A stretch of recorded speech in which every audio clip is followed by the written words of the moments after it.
Entonces, en las semanas anteriores que hemos revisado algún material teórico, como ustedes recordarán, pues bueno, ya abarcamos toda la parte de algunos conceptos importantes. Ustedes ya hicieron por ahí una infografía de esos conceptos, del proceso de desarrollo de las patologías, etcétera. Me queda como que la duda si se comprendió bien el tema de la parte de farmacología, que es lo con lo que vamos a iniciar de manera muy rápida, ¿sí? Entonces, lo que vamos a hacer ahorita es dar un repaso sobre la parte y la importancia de la farmacología dentro de la materia o de la asignatura que nosotros vamos a estar revisando. La cuestión es que el contenido de la planeación de esta asignatura, ¿sí?, involucra mecanismo de acción de fármacos que se utilizan como parte de un tratamiento farmacológico en diferentes patologías por sistema. Entonces nos vamos a ir sistema digestivo, revisión de anatomía, de fisiología, evaluamos una patología y de ahí, pues bueno, ¿qué cuadro farmacológico se da para tratar esa patología? Entonces, para comprender bien esa parte farmacológica, es indispensable identificar los dos procesos que lleva la farmacología, que es la farmacocinética y la farmacodinámica, como ustedes están viendo ahí en la presentación. La farmacocinética evalúa como tal el paso del fármaco una vez que es ingerido hasta que es eliminado, ¿sí?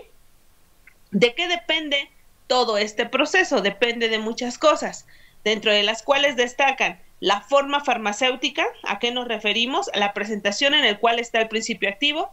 No es lo mismo administrar un fármaco en suspensión, en solución, en jarabe, en tableta, en capleta, en cápsula, en gotas, inyectable intramuscular, inyectable intravenoso, etcétera.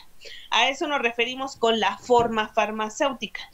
Y la forma farmacéutica tiene a su vez que ver con propiedades fisicoquímicas del principio activo. No todos los principios activos pueden ponerse en una suspensión. No todos los principios activos pueden ponerse en un inyectable, ¿sí? La mayoría de ustedes en alguna ocasión en el transcurso de su vida se ha inyectado, por ejemplo, penicilina. ¿Por qué la penicilina viene la solución aparte y el polvo aparte? Bueno, pues porque resulta que tiene una propiedad química que la hace insoluble en medio acuoso. Si es insoluble en medio acuoso, no puede administrarse, por ejemplo, por vía oral. ¿Cuál es la vía oral? Es aquella que se administra a través de la boca, pasa por todo el tracto digestivo, llega al estómago y el principio activo se absorbe a partir de la primera porción del intestino delgado. ¿Por qué aquellos fármacos que no son solubles en agua no pueden administrarse por vía oral? Porque el medio que tenemos en el estómago es un medio acuoso. Entonces, todos los principios activos que se pueden administrar por esta vía tienen que ser solubles en agua o solubles en un medio acuoso. Entonces, la forma farmacéutica es una propiedad que define como tal el inicio del proceso farmacocinético de un fármaco. Ahora bien, la vía de administración. Las vías de administración, a su vez, dependen de, uno, de la forma farmacéutica y dos, de la patología de la que estemos hablando. De la forma farmacéutica, es decir, una tableta generalmente se administra por vía oral. Un líquido inyectable obviamente no se administra por vía oral, se puede administrar intramuscular, intravenoso, subcutáneo, etcétera, ¿sí? La segunda característica que mencionamos, que depende de la patología de la que estemos hablando, es decir, la vía de administración. Yo tengo un fármaco que va a ser utilizado para una infección vaginal, ¿sí? Si el sitio al cual va a llegar es una región o un órgano específico, no tiene mayor caso administrar de manera directa en la región donde va a ejercerse el efecto. Es decir, ¿en dónde está ocurriendo el proceso infeccioso? En la infección vaginal, pues a nivel de vagina. Entonces es más factible que yo administre un fármaco vía vaginal, y para eso existe una presentación farmacéutica conocida como óvulo, por ejemplo. Tengo una infección en la conjuntiva, una inflamación en la conjuntiva que es en el ojo, ¿sí? Conjuntivitis, y pues bueno, lo mismo. ¿Qué será más viable? ¿Administrar una tableta para acción sistémica o directamente el fármaco en el ojo? Pues directamente en el ojo, es lo más sencillo. Entonces, para eso existen las gotas óticas, ¿no? O digo, perdón, oftálmicas. También existen las óticas, también existen otro tipo de soluciones que se pueden utilizar. Entonces, esas son las dos características de las cuales depende este inicio del proceso farmacocinético. ¿Qué más abarca la farmacocinética? Abarca el famosísimo y conocido como LADME, el proceso de liberación, absorción, distribución, metabolismo y eliminación. ¿De qué depende el primer proceso, que es la liberación? De la forma farmacéutica. No es lo mismo administrar vía oral, pero si administro una tableta o administro una cápsula.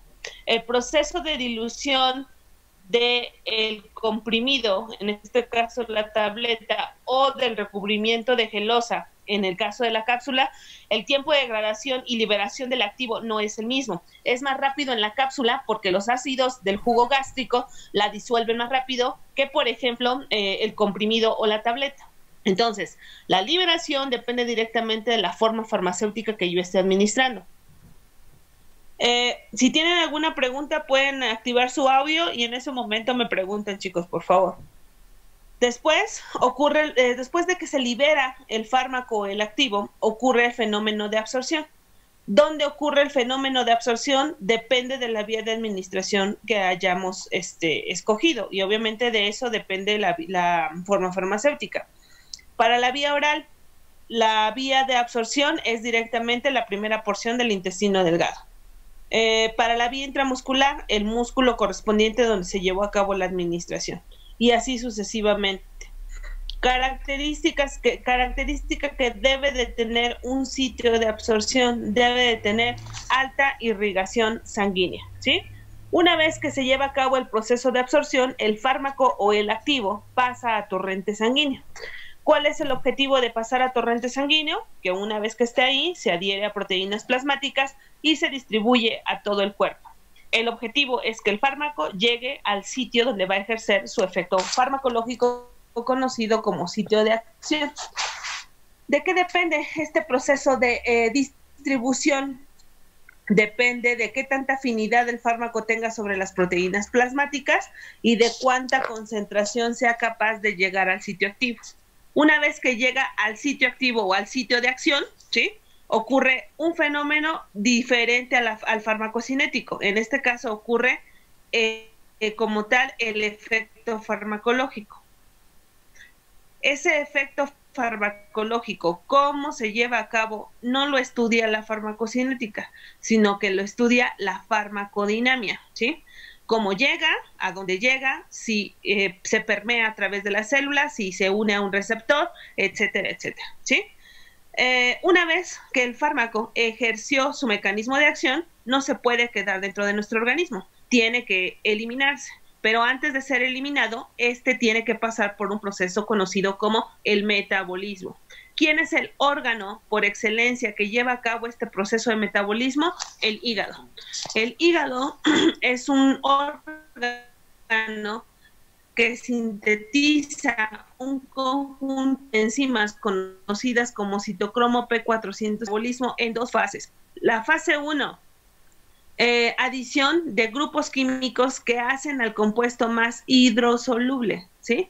¿Por qué hidrosoluble? Porque las vías de eliminación todas son acuosas. ¿Cuáles son las principales vías de eliminación?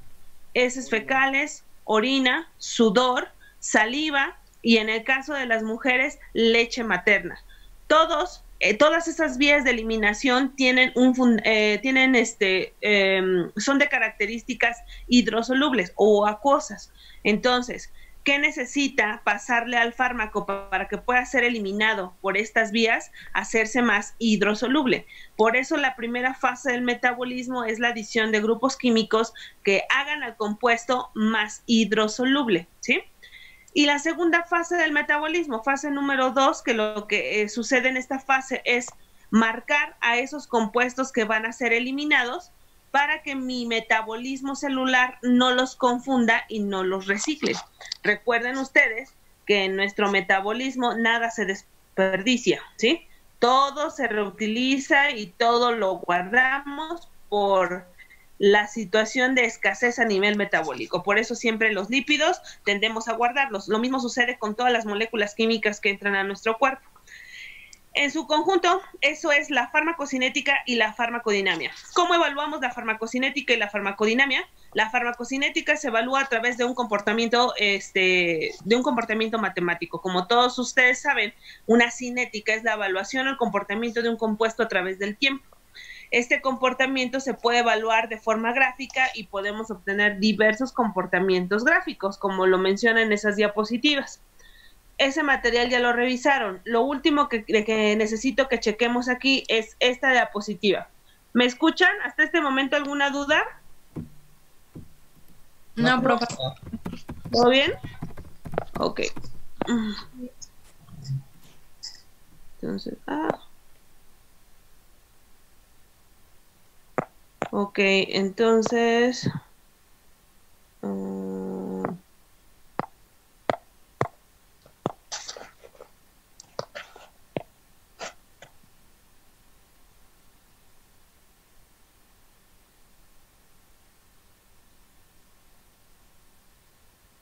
espérenme. Esos son, digamos, esos son los procesos generales de la farmacología. Entonces, a lo que vamos es a esta diapositiva. Existe un parámetro importante conocido como rango terapéutico. ¿Qué hacemos en una cinética? Evaluamos qué concentración del fármaco se encuentra a nivel plasmático a través del tiempo. Entonces, yo administro una tableta, tomo una muestra de sangre a tiempo cero, después vuelvo a tomar una muestra de sangre a los 30 minutos, 60 minutos, o la 1 hora, 2 horas, 3 horas, y así nos vamos, ¿sí? ¿Qué mido a nivel plasmático? ¿Cuánta concentración de fármaco después de que este ha sido administrado se encuentra en torrente sanguíneo? ¿Sí? ¿Cuál es el objetivo? Evaluar qué cantidad de fármaco está llegando a nivel sistémico, ¿sí? ¿Por qué? Porque yo necesito que en torrente sanguíneo se alcance una concentración que puede ejercer un efecto farmacológico, ¿sí? A esa concentración mínima del fármaco que puede ejercer ese efecto farmacológico se le denomina concentración mínima efectiva. ¿Sí se entiende? Es lo mínimo que puede haber de fármaco dentro del torrente sanguíneo para que pueda ejercer un efecto farmacológico. Por abajo de esa concentración, el fármaco no ejerce un efecto farmacológico. Ahora bien, si yo sobrepaso esa concentración mínima efectiva, no hay ningún problema, hasta que llego a un punto límite, conocido como concentración mínima tóxica, ¿sí? ¿Qué es la concentración mínima tóxica? Es la concentración que me permite, ¿sí?, tener un efecto farmacológico sin necesidad de ejercer un efecto tóxico, ¿sí? Entonces, si yo sobrepaso esa concentración mínima efectiva, mínima tóxica, ya no voy a tener un efecto farmacológico, ahora voy a generar un efecto tóxico. Y el rango de concentración plasmática de un fármaco que está por arriba de la concentración mínima efectiva y por abajo de la concentración mínima tóxica se le conoce como rango terapéutico, ¿sí? En esta gráfica también de la cinética o de la farmacocinética hay un periodo de tiempo en donde yo alcanzo esa concentración mínima efectiva, ¿sí? Una vez que esa concentración del fármaco ha llegado a su sitio activo y ejercido su efecto farmacológico, ¿sí?, este va a empezar a metabolizarse y a eliminarse. Y entonces, ¿qué va a pasar con esa concentración plasmática? Va a comenzar a disminuir, ¿sí? Si comienza a disminuir, obviamente esa concentración ya no va a ejercer un efecto farmacológico. Entonces, yo identifico el periodo de tiempo en el cual todavía alcanzo esa concentración mínima efectiva. A ese periodo de tiempo en donde yo mantengo la duración del efecto farmacológico se le conoce como periodo de dosificación. Y es por eso que los médicos nos recetan una tableta de X activo cada 6 horas, cada 8 horas, cada 12 horas, cada 24 horas. ¿Cuál es el objetivo? que una vez que yo alcance ese límite de tiempo y empiece a bajar la concentración por debajo de la mínima efectiva, yo me vuelvo a tomar otra dosis y siga manteniendo esa concentración por arriba para mantener esa mínima efectiva. Todo para los antibióticos. ¿Qué requiere o qué necesita un microorganismo patógeno para poder ser eliminado? Estar expuesto por periodos de tiempo largo a concentraciones efectivas que permitan su eliminación, ¿sí?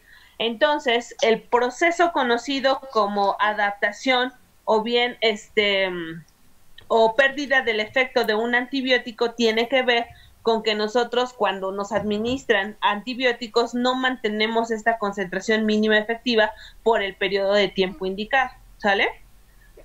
Ok, y entonces por ahí tienen otras diapositivas de los diferentes procesos de la farmacocinética, liberación, absorción, distribución del metabolismo, que ya hablábamos, son dos fases. Fase 1, cuya función es hacer a los compuestos más hidrosolubles. ¿Cuáles son los grupos químicos? Recordemos un poquito su química básica. ¿Cuáles son los grupos químicos que hacen a las moléculas más hidrosolubles? Adición de grupos oxígeno, adición de grupos hidroxilo, adición de grupos alquílicos. Entonces, reacciones de oxidación, reducción e hidrólisis son los tres tipos de reacciones típicas de la fase 1. Reacciones de la fase 2, marcaje. Yo voy a identificar a eso que mi organismo quiere eliminar con la adición de una proteína o una enzima en específico. Entonces, estas reacciones me permiten o le permiten a mi metabolismo identificar qué tiene que eliminar y qué no tiene que eliminar. ¿Cuáles son las reacciones típicas? Adición de grupos glucurónidos, reacciones conocidas como glucoronidación, adición de grupos acilo, reacciones conocidas como acilación, y así nos vamos, ¿sí? Entonces, esas son las dos fases del metabolismo. Y de ahí, pues bueno, ese material ustedes ya lo revisaron y nos vamos a esta diapositiva, ¿sí? Los principios activos o fármacos, ¿sí? Una vez que llegan al sitio activo, ya pasaron por todo ese proceso de liberación, absorción, bla, bla, bla, y llegan al sitio activo para poder ejercer su efecto farmacológico, no hay de otra. Activan receptores. ¿Dónde están los receptores? Estamos hablando a nivel celular. La célula del pulmón, la célula del riñón, la célula del hígado, la célula que forma el tejido, el músculo liso del útero, que forma el músculo liso del intestino. ¿Me explico? Estamos hablando a nivel celular. Entonces, el mecanismo de acción de los fármacos se define en dos partes. Puede ser un efecto agonista o puede ser un efecto antagonista.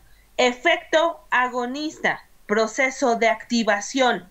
Efecto antagonista, proceso de bloqueo, ¿sí? La acción sobre los diferentes receptores puede darse a través de 5 mecanismos, que son los que están representados en esos dibujitos o en este dibujito aquí, que están enumerados del 1 al 5.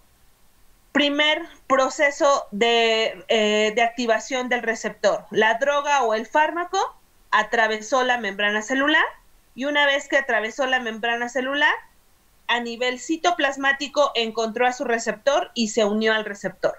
La unión del fármaco receptor a nivel intracelular es lo que genera una respuesta conocida como respuesta farmacológica, que es la consecuencia de activar un montón de vías metabólicas dentro de la célula, que más adelante vamos a ver una vez que estemos revisando fármaco por fármaco, ¿sí?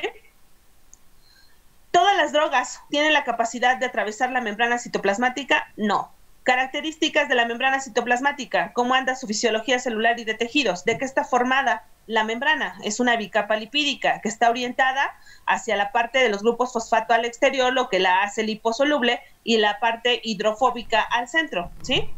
Eso significa que los fármacos que pueden atravesar libremente y sin problema la membrana son aquellos que son lipofílicos, ¿sí? Aquellos fármacos que no sean lipofílicos ni de chiste atraviesan la membrana celular. Entonces, No todos los fármacos pueden ejercer su acción a través de este primer mecanismo. Segundo mecanismo, tengo a la droga, ahora esta droga se une al receptor de manera directa. ¿En dónde está el receptor? El receptor está traslapado en la membrana citoplasmática. ¿Qué es un receptor? Es una estructura proteica que se ensambla y puede estar a nivel intraplasmático, dentro citoplasmático o dentro de la célula, y también puede haber receptores a nivel de membrana nuclear, ¿sí? Entonces, llega el fármaco, se une al receptor que está a nivel de membrana y genera un cambio intracelular. Hay un paso de A a B. ¿Qué significa ese paso de A a B? A puede estar activo y una vez que el receptor se unió a su ligando, o el ligando o el fármaco se une al receptor, pasó a B, que está activo, o viceversa. Estaba inactivo y pasó activo, o estaba activo y pasó inactivo. Cualquiera de esos dos fenómenos pueden ocurrir. ¿Qué es lo importante de identificar aquí? Que lo que generó ese cambio o ese paso de activo a inactivo o viceversa fue la unión del fármaco sobre el receptor, ¿sí? Tercer mecanismo, es muy parecido, pero tiene que ver aquí un punto diferente. Llega el fármaco, se une al receptor que está en la membrana, y esa unión del fármaco al receptor que está en la membrana induce la síntesis, es ese pequeño triangulito, como triangulito que se ve abajo. Esa unión de fármaco-receptor induce la síntesis de una enzima.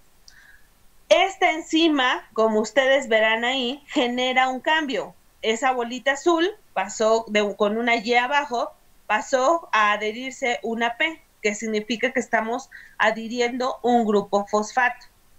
¿Qué hizo entonces esa enzima? Que se indujo su síntesis al unirse al fármaco con el receptor. Es una enzima que transfirió un grupo fosfato de un lado a otro, ¿sí?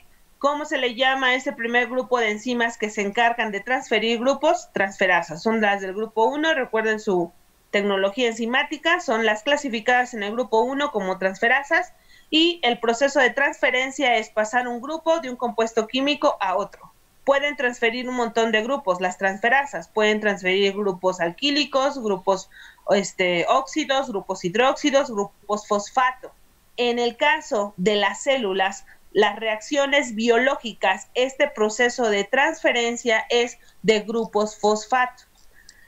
Esta transferencia del grupo fosfato es muy importante, como ustedes recordarán en sus bioquímicas, por allá en Plastilina 1, ¿sí?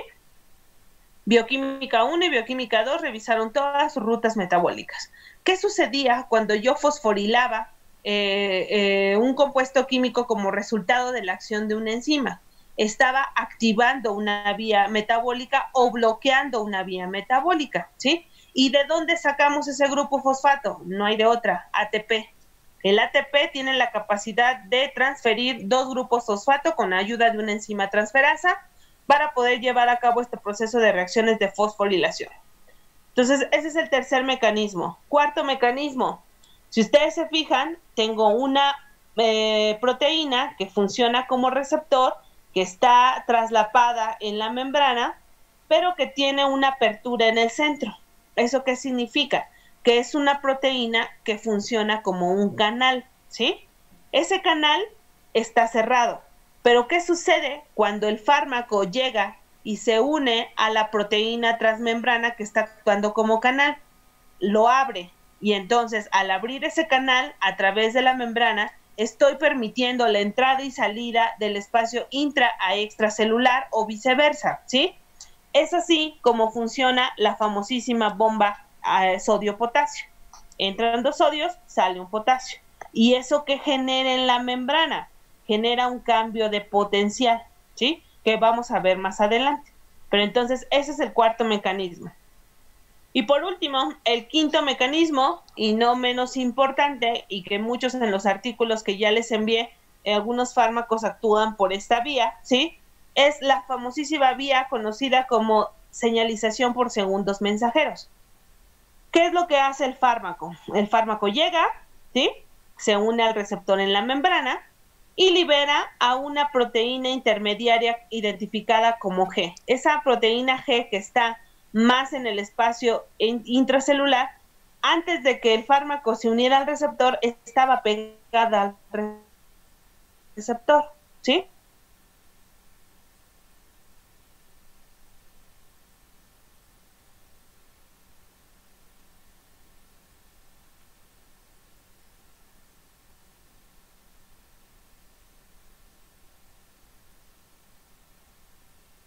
Es el que genera un cambio de C a D, que nuevamente puede ser de algo que esté activo a inactivo o inactivo a activo, ¿sí?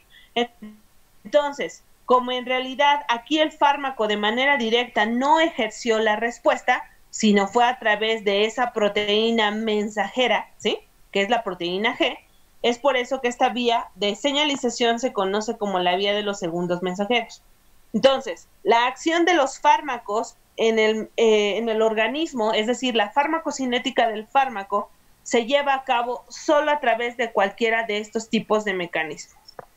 Y entonces, el fármaco o ligando, cuando éste se une y activa una vía, se le conoce como vía agonista, como vía antagonista, ¿sí? ¿Hasta aquí vamos bien? ¿Alguna pregunta? No, ninguna. ¿Ninguna? Ok. Entonces nos vamos con sistema digestivo. Hicieron ustedes una infografía de la anatomía. ¿Mandé? Ok. Hicieron ustedes una infografía de la anatomía y de la fisiología del sistema. Por ahí les aclaro porque hubo algunos detalles en esas infografías. La instrucción de la elaboración de la infografía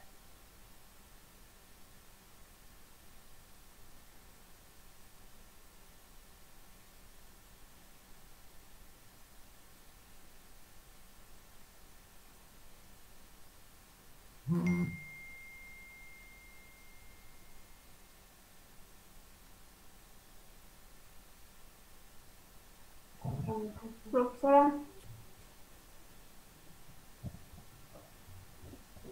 Claro, entonces, por favor, las infografías que yo les estoy solicitando, ¿qué es una infografía?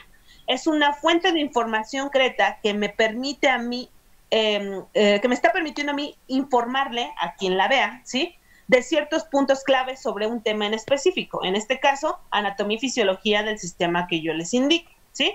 Entonces, tiene que incluir toda la anatomía del sistema y dentro de la fisiología, la función principal de ese órgano o estructura que forma el sistema, ¿sí?